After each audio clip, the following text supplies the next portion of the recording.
Price Lord. கர்த்தருடைய பரிசுத்த நாமத்துக்கு மகிமை உண்டாவதாக. காலையிலே உங்களை சந்திப்பதில் மிகுந்த சந்தோஷம். இந்த நாளுடைய தியானத்துக்காக ஒரு வேத பகுதி வாசிப்போம். ஏசாயா 44 அதிகாரம் 8 வசனம். நீங்கள் கலங்காமலும் பயப்படாமலும் இருங்கள். அக்காலம் முதற்கொண்டு நான் அதை உனக்கு விளங்க பண்ணினதும் முன்னெரித்தும் இல்லையோ? இதற்கு நீங்களே என் சாட்சிகள். என்னை தவிர தேவன் உண்டோ? வேறொரு கண்மணியும் இல்லையே, ஒருவனையும் அறியேன்.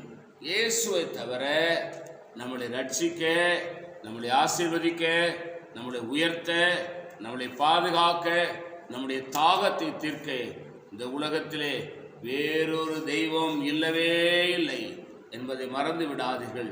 இந்த ஆண்டவராகிய இயேசுவினுடைய வார்த்தைக்கு செவி கொடுங்கள். அவருடைய வார்த்தை நிச்சயமாய் உங்களை ஆசீர்வதிக்கும்.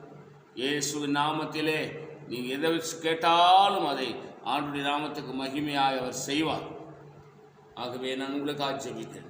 பரிசுத்த பிதாவே, கர்த்தராகிய இயேசு கிறிஸ்து நாமத்தில் ஜெபிக்கிறோம். நீர் என்னோடு எங்களோடு நீர் பேசின நல்ல வார்த்தைகளுக்காக இந்த வார்த்தையினுடைய எங்களை ஆசீர்வதிங்க. இயேசு நாமத்தில் வேண்டிக் கொள்கிறோம் பிதாவே, ஆமேன். God bless you. கர்த்தர் உங்களை ஆசீர்வதிப்பாராக.